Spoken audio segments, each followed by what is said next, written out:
Today we are here to celebrate the resurrection of Christ. Resurrection of Christ has the greatest significance for all the Sahajogis, and we have to understand that He resurrected Himself so that we could resurrect ourselves. The message of His life is His resurrection and not His cross. He bore the cross for us, and we don't have to bear any more. I see lots of people having this drama going on. They are carrying the cross across to show as if we are going to do the job for Christ, as if He has left some work to be done by these people who play a drama. But all this drama is to deceive yourself and to deceive others. There's no sense in playing such useless things to show how Christ suffered. To make you weep and to make you cry, Christ did not suffer. He suffered that you should enjoy, that you should be happy, that you should lead a life of complete bliss and gratitude to the Almighty who has created you. He would never like you to be unhappy. Which father would like his son to be unhappy? So we have to understand that His message of His life, why He came on this earth, to do the greatest job is that of resurrection. If He had not resurrected Himself, I could not have worked out Sahaja Yoga. So we have to be eternally thankful to His life and to Him, that the way He did all these difficult tasks, taking upon Himself, that we cannot do. We human beings cannot do it. It's only He being the divine, He being the Om, He being the Logos, He being the Brahma could do it. But now you all have ascended. I can see on your faces, Christ writ large on your faces. It's beautifully shining in your eyes and twinkling. He is there within us, in our hearts, in our eyes. And He has resurrected Himself, and He has resurrected you too. But now it is for you to resurrect other people. You can resurrect other people. This is the power, you have got it. Through Him maybe, or through your Kundalini. But you have this power to resurrect other people.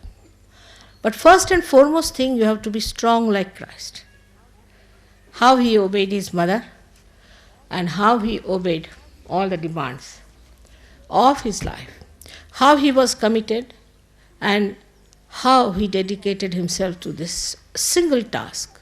He didn't bother as to develop His monetary side, or to become some sort of a big officer, or to become another great rider or a swimmer, or climb on the Alps, some sort of a thing like that. He didn't try all these tricks, and didn't try for hanker after all these things that sometimes make us quite mad. What He did was to establish His identity as the Brahma itself, as the divine vibrations itself, which He established. What you have to do is to establish yourself as the resurrected people, as the realized souls, as the Sahajogis. And this is going to be very easy. Now everything is made easy for you. Your realization, then your powers, everything has beautifully settled within you. It has worked out so beautifully, slowly and steadily. I don't think I have ever tried to force you to do something, or have compelled you to do something. But through your own ascent you can see what's wrong with you or with the people about whom we are talking. And then you can also know through all these powers whatever is to be known. All that is unknown can be your own, everything. But the attention should be towards your ascent, towards the state. Now, ascent is not some sort of a physical process. It is not that you ascend some staircases. It is a state. It's a state of your personality. And there where I always say, excuse me, I think the sun is showing its results. See how the sun listens to me. Can you help me a little bit to take out? Things very hot for me. I don't know what about you people. Just telling me off. Just put it down. It's very hot. Just put it.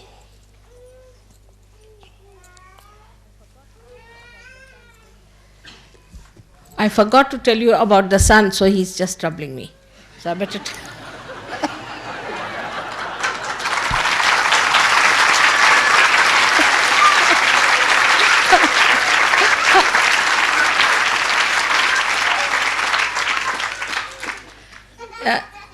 they have been telling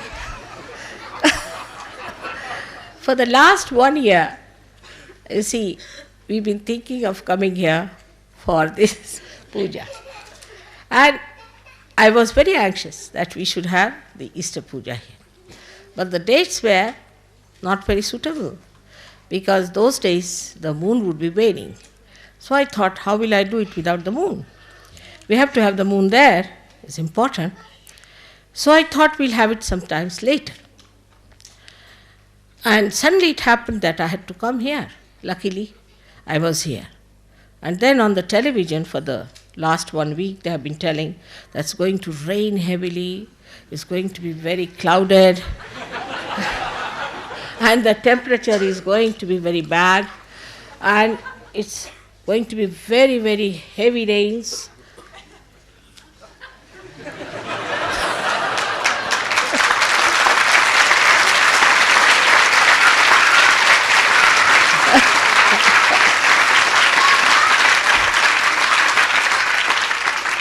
And again, every night, every time they announced about the weather, it was looking even worse every time. So I thought, now what to do?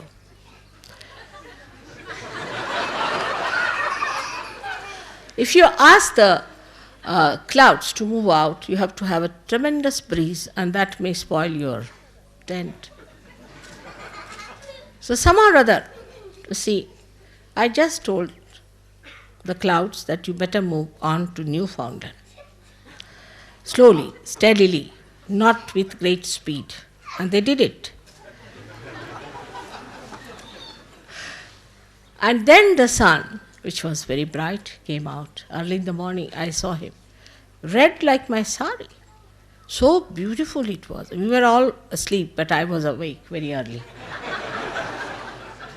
And I was watching the way it came up, just like my bindi, it came up.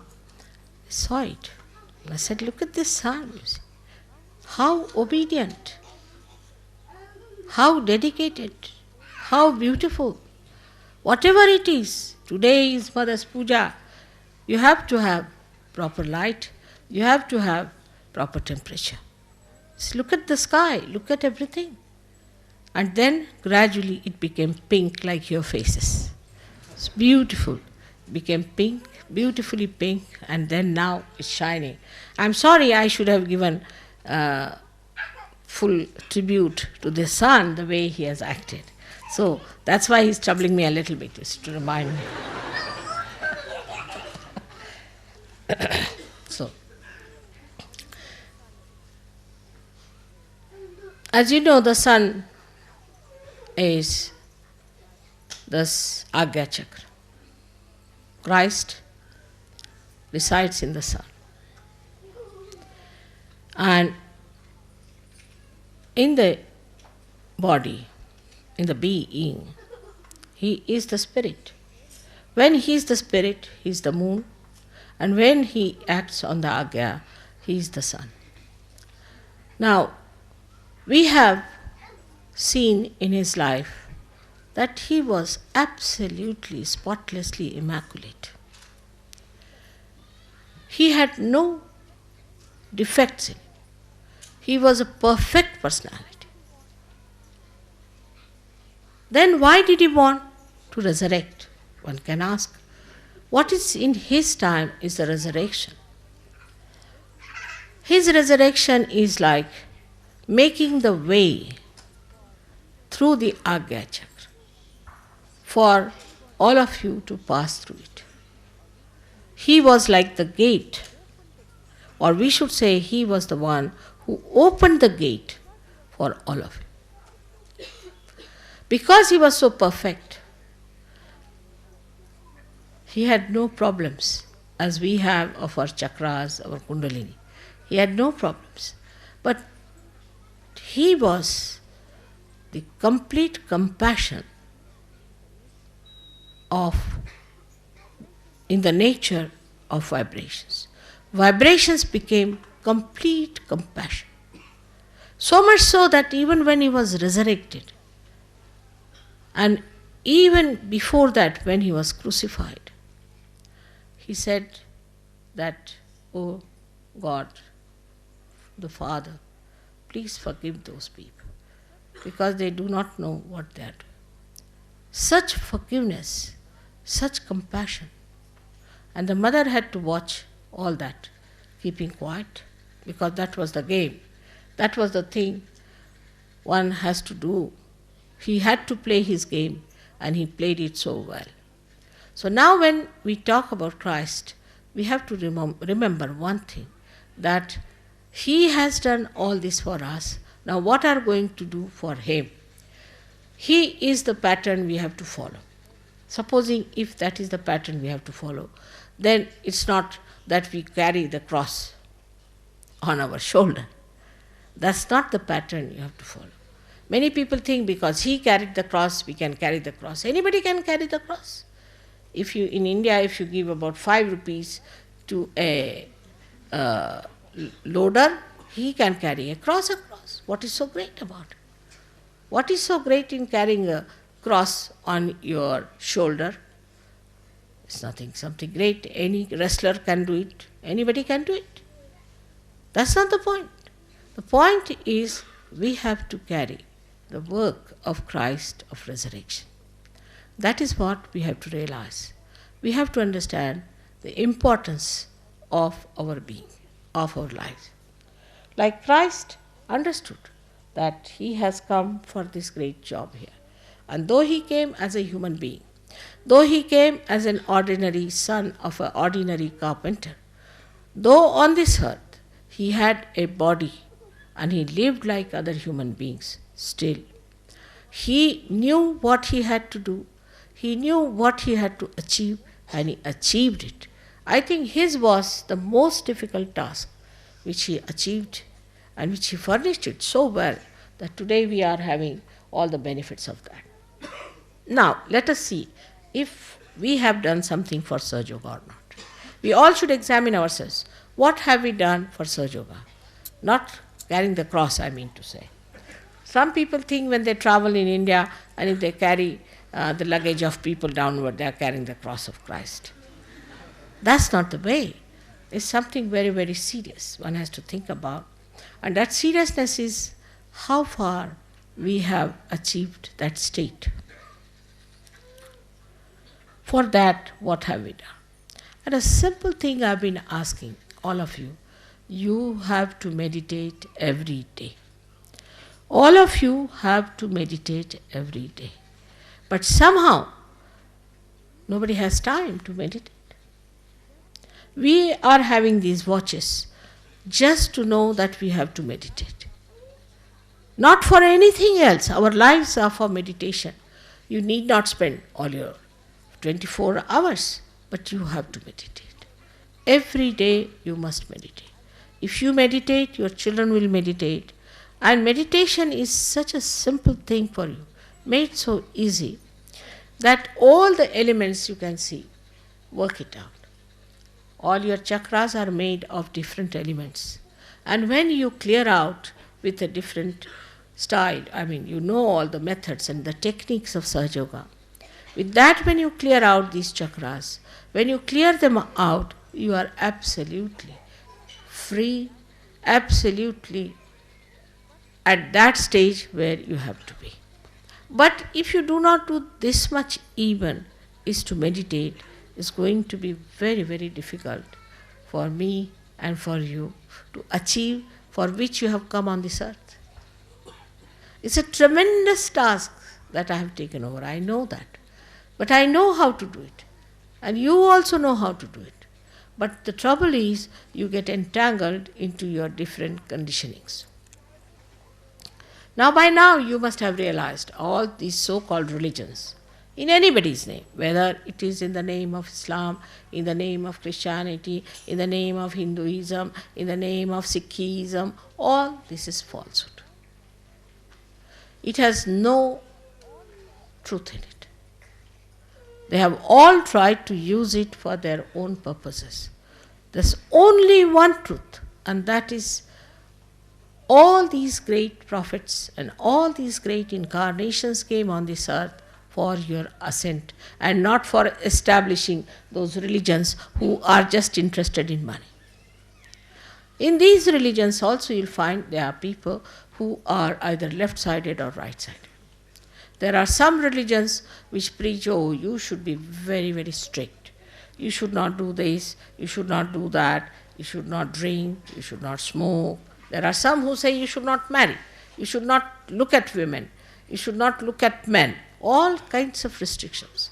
Even in Hinduism you will be surprised. There are so many restrictions. If you see the amount of superstitions that exist and that are created by Brahmins in India, you will be shocked. For everything there's a superstition. If you walk with your left hand ahead, that means this. If you walk with your right hand, then that means this. If you sit like this, that means that. Everything, they have made a human being into a machine, and there's no spontaneity about it. All kinds of absurdities there are in Islam too. But when we find them in a free place like England, where there's complete left-sidedness, where you can do what you like, still you are a Christian. You drink is all right. You have 10 wives is all right. You have 15 keeps is all right. Anything you do is all right as long as you go to church and pay money. So, there's nothing, you see, especially from the Protestants, that's the religion I was born in, where everything is allowed. Now, when we come to this kind of a thing, what is the Christian religion is, then comes to that, if you ask them the road, they'll tell you which way to go. That's Christianity. It's coming to that end. Now, all these religions either are indulging into the right side or onto the left side. Some people like the left side and some people like the right side. I will tell you the story of a priest. I went to see him in Russia. I think I have told it to some people before. I went to Russia, and the Russian people asked me, what would you like to see? So I told them I would like to go and see some churches. He says, all right, very good, we'll take you to a church. So they took me to a church, and it was about that Greek Orthodox church, you see, and a black order, which is supposed to be the highest. I don't know how they call it. So went inside. The priest said, all right, today I'm sorry, you see, we cannot offer you meat because our fasting is there, but we'll have lunch. So we had a very sumptuous lunch and all that. But the priest was only busy drinking. Because it was fasting, so drinking is allowed according to them. So he was drinking and drinking and drinking. He drank so much that he forgot that we were there. We were supposed to be VIPs. You see, just lost himself into drinking. So we thought better now have an honorable retreat, you see. So we got up and walked out of that place, and this fellow didn't even come to wish us. And these officers, the Russian officers, didn't drink, didn't do anything, and they were laughing and laughing. He said, see now, this is Christianity. That's why we didn't want to take to Christianity. So I said, but see, that's not Christ. They said, that's true, but what is these people are saying, is it Christianity? I said, it's not. Now, this gentleman, you see, was supposed to be the highest person in spirituality living in Russia. So they told me a story about the Tsars. You see, Tsars wanted to have some religion because they thought everybody is having a religion, we have no religion, must have some religion. So they sent for some people, and the people who came forward were Catholics to begin with. So the Catholics said, all right, you can drink in Catholic religion. I don't know how they got this idea, but it's all right. Catholic religion you can drink, but you cannot have more than one wife. The Tsar said, no, that's not possible. We have to have many Tsarins, you see, for different purposes, so we can't have that religion. So they cancelled it. So then the Islam, you see, that time I think there were no Hindus available. Thank God. They had the Islam people went, and the Islamic people said that, no, all right. You can have 5 wives, it's all right. But you cannot drink. They said, that's impossible. How can we follow Islam? That's not possible. So it's cancelled. So these Orthodox people, Orthodox, you see, the word Orthodox, remember that. They came. They said, no, we are just in the center, you see. We don't mind if you drink. We don't mind if you have many wives. We don't mind. Only thing is, you have to pay us well. Tsar said, all right, that's good. Let's have this religion. And that's how they had this religion there. So this is the situation of the religion today. All these religions have become sort of deformed statues, good for nothing. So now the inner religion within us is the Sahaja Dharma, which has to be fully followed. Now I told, say in India, that now you are all become Sahajas. The story is like this, that there was a villager who became Christian. So he came down to Allahabad to become Christian.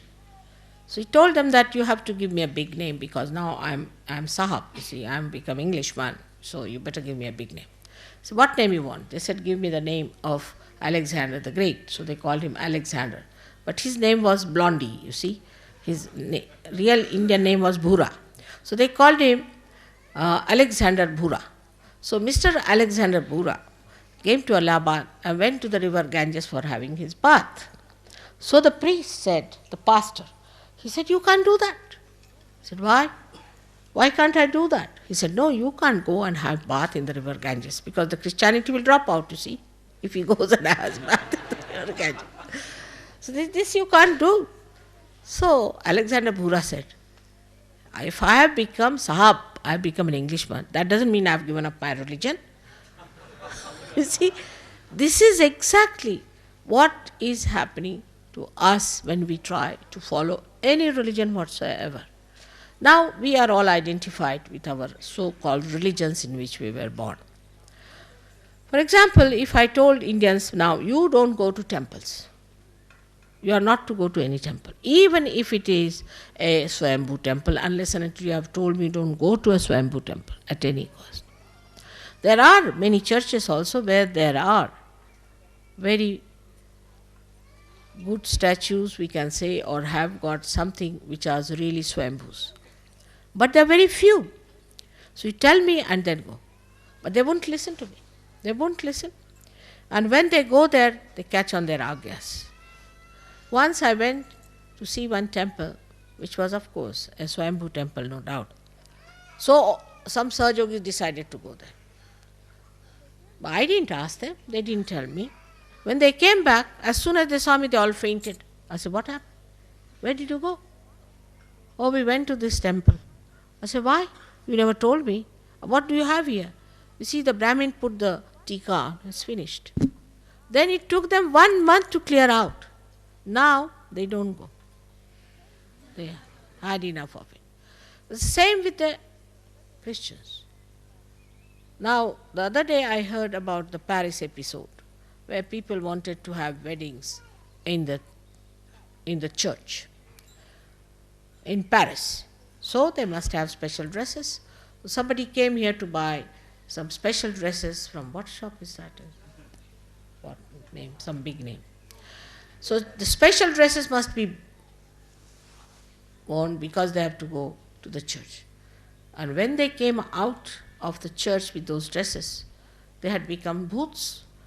I was surprised what has happened to these 25 of them.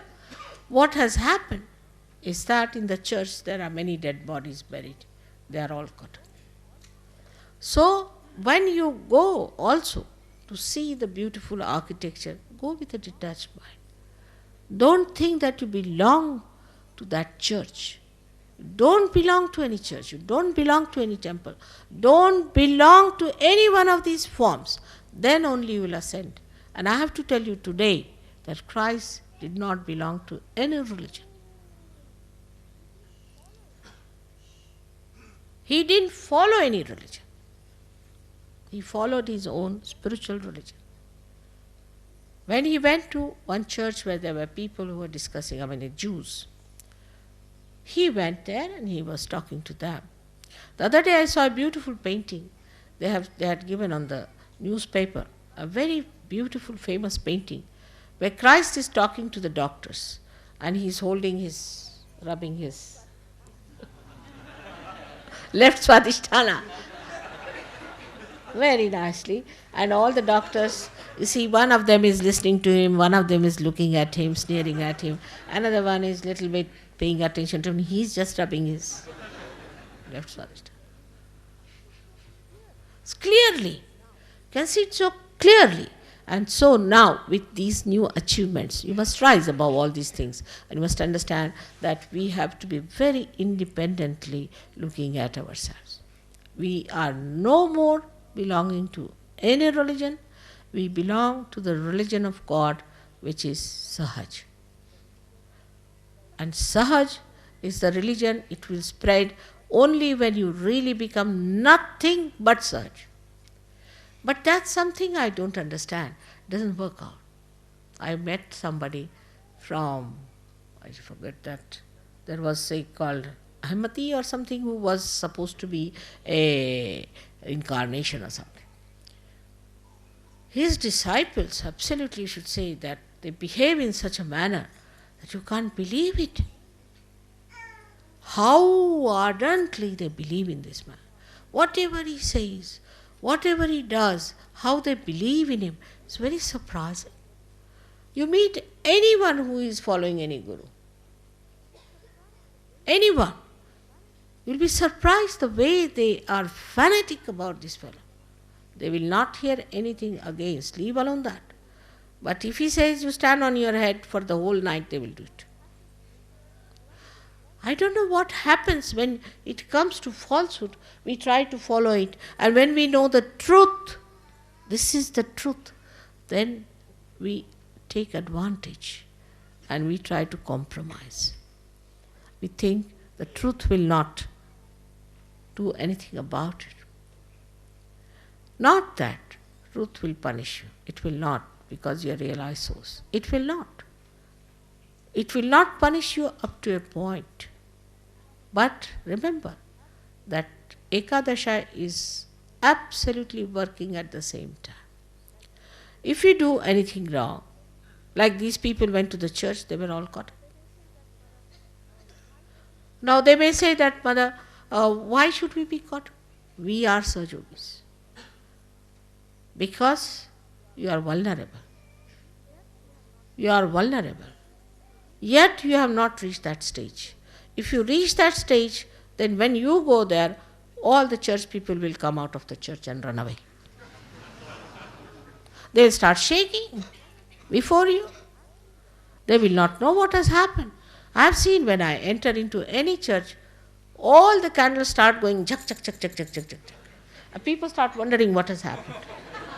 Even when they are having a dinner or something and there is a candlelight dinner, I am surprised the way every candle starts flickering. And people start looking because the booths are sitting before them, you see. So the candles immediately show that these are the booths sitting here. With all this knowledge that you have, the light you have within yourself, by which you are enlightened, still if you are going to these left and right sided things, is very, very dangerous. We see that also today. I must tell you about the part that is politics. In politics also, these people have developed two types of theories. One is left-sided, one right-sided. The left-sided theories are democratic, where you can indulge into anything you like. It's an individual that is important. The individual indulges into everything, and you should not stop him from doing whatever he likes. He's an individual. So he has a right to cut his nose, he has a right to cut his eyes, to do what he likes. An individual is allowed to do what he likes to do, and then what happens? That we find this democracy becomes a demonocracy. Everybody is a demon. Everybody is busy cutting throats, cutting all the bases and the roots of life, because everybody is Brahma, becomes a great personality, because individual is so great and the collective is lost, completely lost. But on the other side, where it is more discipline, more aggressiveness, more controls and everything, is the right side, which we can call as communism, where people are controlled all the time. Now why? Because for the collective the individual must sacrifice. In that case the individuals become weak. And if the individuals are weak, then the collective cannot be strong. It cannot be strong. Individuals have to be strong. For example, you'll see that the people who come from communist countries, they drink more than people who can drink here.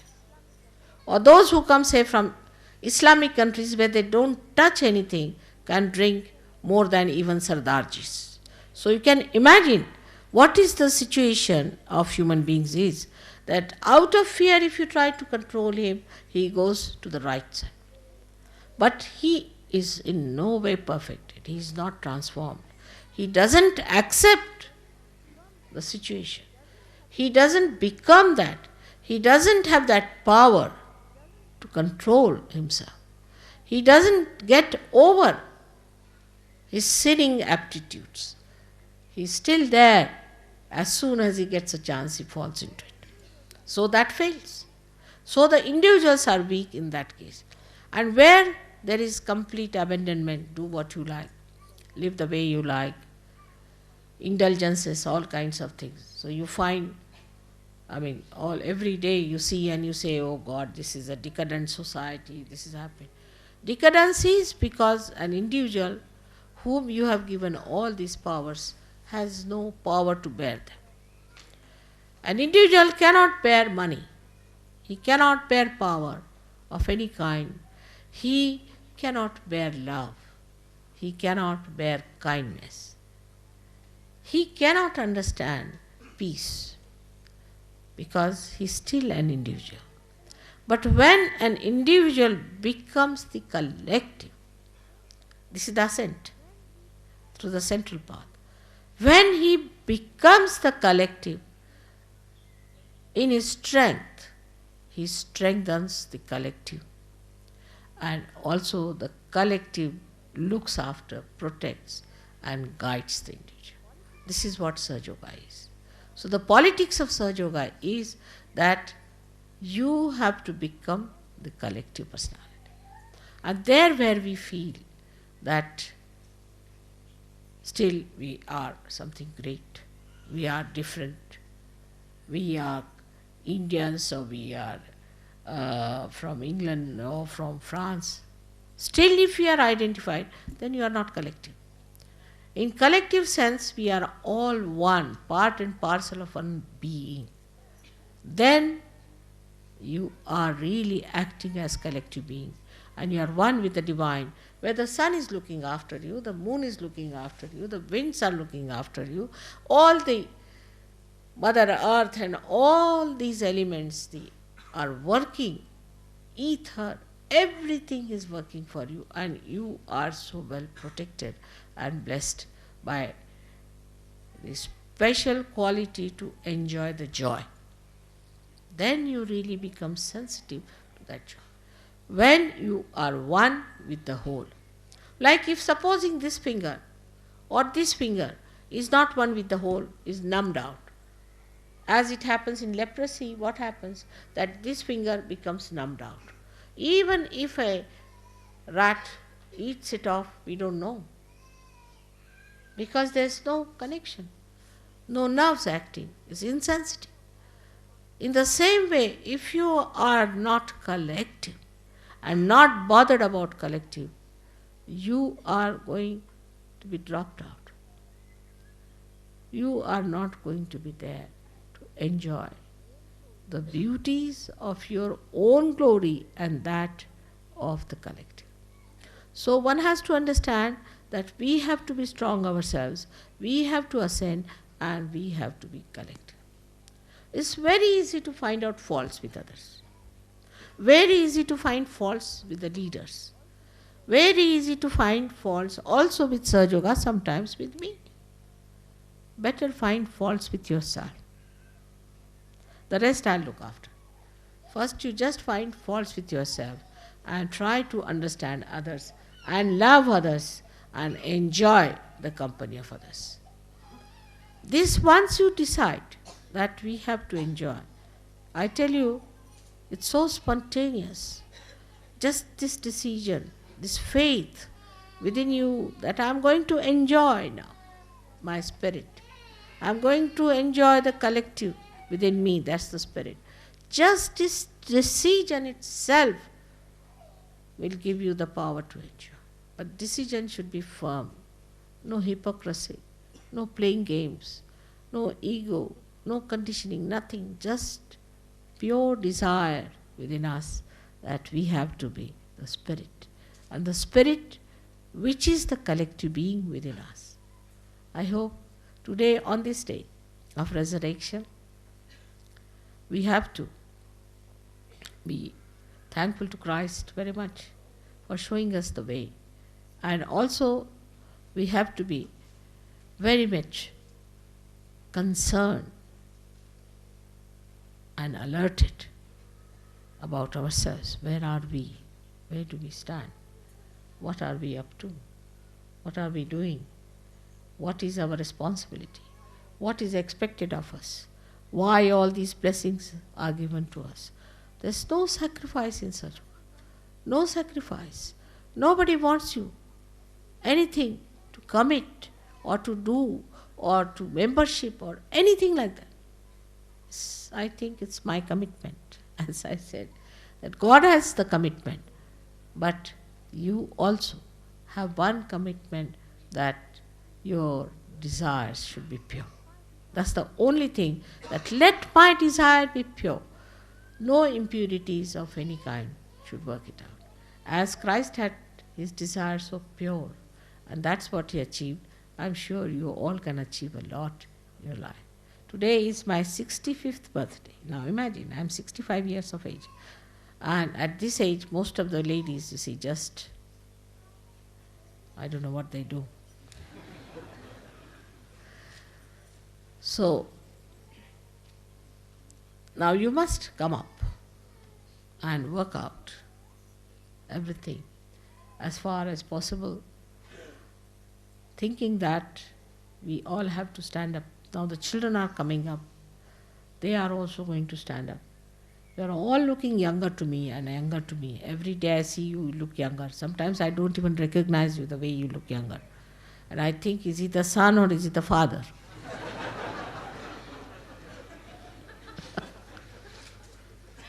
Now, the situation is such that you are all blessed. You've got jobs, you've got everything. And everybody tells me whether this is what has happened, that has happened, everything. Now, so what? These are temptations, be careful. This is not what you wanted. What you wanted is the state of that complete faith within yourself, where you don't have to ask nothing. Everything will work out. Everything will work. It works. That's the point is. So I hope next time when we meet, I'll see even younger people than what I see today. And I'll be able to recognize you. Christ died at a very, very young age. Very young age. It's very young, I must say. But how much he has done for humanity. Nobody could have achieved that much in that small age. as he has done. It's remarkable. It's really remarkable. That's what I expect you to follow his footsteps in doing remarkable things. And let me see all of you, every one of you, have to do something great. And today is the day of certain promises. May God bless you for that. And I thank you very much for this birthday of mine.